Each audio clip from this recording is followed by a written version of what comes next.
On the Western Pizza Guest Hotline, joining us from St. John's, Newfoundland, third for the NAP team, trying to get it done at the Brier for Team Saskatchewan, Brennen Jones. Brennen, thanks for taking time here on an off day. You guys, it all fires up today, but you guys have the first day off. That's kind of nice. Yeah, we got a bye today, which is kind of, good and bad. It was kind of nice to be able to tour around and enjoy the scenery. But, we are going to go to the game tonight just so that we can kind of take a peek at the ice and whatnot and see what it's doing versus practice. But yeah, it is an off day today. Yeah. What the team's kind of full of younger guys. I'm sure you like to go out and have some pints. What is the off day held for you so far? Touring around, visiting some places, maybe a few taverns. Yeah, for sure. Like, our family's still kind of in transit, so we don't actually have any family here yet. Some of us do, but we kind of toured around. We took it upon ourselves to kind of walk down to the harbor there, and then we kind of started seeing some of the scenery, and we were like, well, let's take a ride up to Signal Hill, and that kind of translated into the driver kind of kept stretching it a little bit and asking us, hey, you want to go here? You want to go here? How much time do you have? And we're like, well, we got the whole day off. So she kind of just toured us around for about 4 hours. So it was kind of nice to be able to do that, because once we get into the thick of things, it's going to be a little bit harder to peel away when you're going to want to actually rest. It's kind of a cliche, a little bit of a cheesy question to athletes and all that when they go into an event like this. But what is the mindset going into this Brier, especially for, you guys have been there before, yourself as well. What's the mindset going into this one? Well, like, obviously you want to be better from the last Brier, and we just were a little bit short of the playoffs last time. So our mindset this go around is, obviously we do have our eyes on the playoffs and getting to that championship pool. Obviously we are an underdog, we're aware of that, but we know that we can make it pretty challenging for these other guys, and I think the other groups kind of respect that. So, we're not going to be a pushover, but we're going to make it challenging and be a little difficult to get by us, which is kind of what the goal is. Curling's one of those sports too, which, I guess golf, you're by yourself, but you play against the same guys. You kind of know the guys and all that. And with curling, it's not like, a national hockey championship where teams won't know each other and you got to watch tape, or basketball or anything like that. Curling, you kind of know these teams. That's got to be good, but then also sometimes maybe a detriment as well. Yeah, well, I guess as much as we know them, they know us too, right? So it kind of goes the same ways. And, curling's a pretty social sport, where some of those other sports may not be as social, or maybe I'm not aware of the social aspect. But it's like we do know guys, and, and even some guys have family members on opposing teams. Like our second is obviously cousins with Ben Hebert, right? So, and we do play them. So, I'm not sure quite the feeling of what that is like for them, but we know quite a few of these guys, and there's a good level of respect that goes both ways. When are you guys at your best as a team? When are we at our best? Oh, that's a tricky question. I think, obviously our team is a pretty tight-knit group. We've been together for so long. We don't have adversity on our team, really. There's no drama, which is really nice. We're just really good. We're really good buddies. So as long as we're socializing and, amongst the team, all of our personalities don't clash, right? So I think as long as we're enjoying ourselves and having fun, that's when the best play comes out. And we kind of really lean on each other to keep us in that space. So if somebody's having a bad game, another guy picks up the spirit and kind of pushes them along, kind of thing. Mm-hmm. And that's kind of what works for us, and it's been really great, to have that mentality amongst everybody, which is which is a pretty important piece of the success. Is it the old adage, kind of one game at a time? And leaning on your experience from the Brier, do you have to go at it one game at a time, or can you look at the schedule and maybe plot out some things? How does that work for you guys in your mindset and your prep?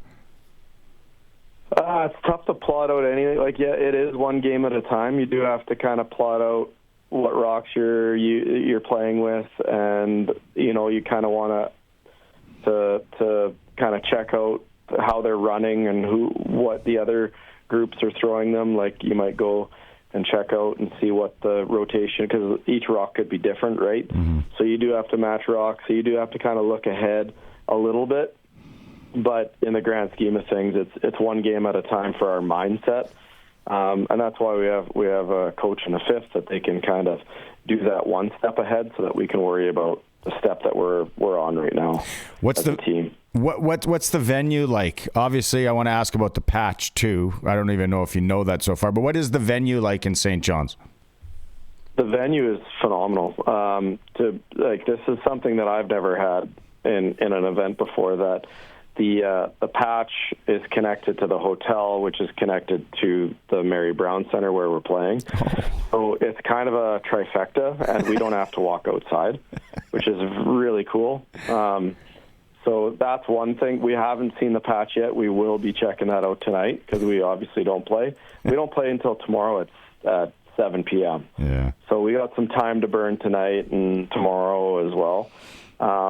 So yeah, it's kind of a really cool place, and it's this could be a good and bad thing, but it's like right beside George Street. So George Street is literally a block away from the hotel. So it's a pretty cool spot. The fellas are going to have some fun, no doubt about it. When you look at those teams, and you kind of talked about, Kidby having, I guess, relatives with Hebert, and the teams that is there one team that you guys are, I guess, closer with? You sit down with them more because you guys are playing with a lot of these guys, playing in events with a lot of these guys. Is there one team that you guys are maybe closer to? We have some familiarity with a couple teams. Like, obviously, we were out on George Street last night, and the Northwest Territories guys were there, Jamie Cooey, and they're a pretty social group too. So we went and sat over with them, and I think they're going to be a group that's obviously going to be a similar social aspect to what we do. We may not stretch it quite as far as some other guys, but I think each of us know, because we're all different ages, and we played against some of these guys in juniors, we each know somebody on each team. Like, I know somebody on Gushu's team, and I mean, obviously Canada, and Kelly played juniors with Dunstone, I believe, or against Dunstone. So and Deuce actually played with Dunstone. So there's some pretty good aspects from all angles. So I think it's going to be a pretty good atmosphere for the patch and the social aspect, for sure. You guys fire up, like you said, tomorrow night, and your first game is against Brad Jacobs and the guys and the gold medal winners. Do you have any chirps in your bag, maybe for Kennedy or Hebert, just about the maybe anything Swedish like? No, I have a ton of respect for those guys, and it sucks to see that it got to the point that it did, because obviously I think it was a little bit blown out of proportion, and I love Adin's teams too. So I don't have much bad to say, and I've I guess you could, out of fun, you could do it, but obviously I have a ton of respect for those guys, and it sucks to see the anguish that they had to go through, or the drama that they had to go through to win a gold medal. It's crazy. I'm pretty impressed that they were able to actually even keep their composure throughout that whole scenario, because that happened quite early on in the week too.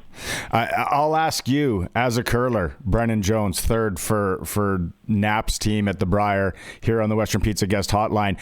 What should the rule be? If they said to you, what do you think the rule should be? How should it be played?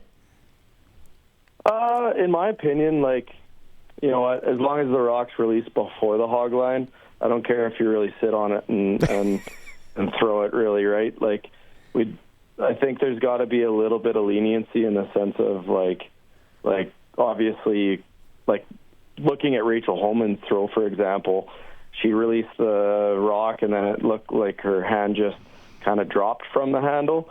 There's got to be a little bit of leniency, and it's pretty hard to police, like especially when maybe you have some officials not being in the curling, like as an actual curler to know understand how to release. But I think it's just, as long as it's before the hog line, it doesn't really matter, because like you see guys falling when they're sliding, and they're releasing it different than what they would normally release it if they didn't fall or slip out of the hack or whatever, right? So in that case, that could be an issue too, right? So as long as it's before the hog line, I don't think it matters. Yeah, it was a crazy story. Well, this is exciting. I know, obviously, you got the pressure of Saskatchewan too, right? You know, how many times have you heard, well, you know, Saskatchewan hasn't won, and Rick Folk and all that? Like, I'm sure that gets tiresome too, even your other days at the Brier as well. Yeah, you know what? I don't care if it's us or McEwen. I hope somebody wins, just so that Saskatchewan doesn't have to have that on their backs, because it is a little bit more pressure. But you know what? We're out here to try to have some fun, and usually when you're having fun, the wins follow.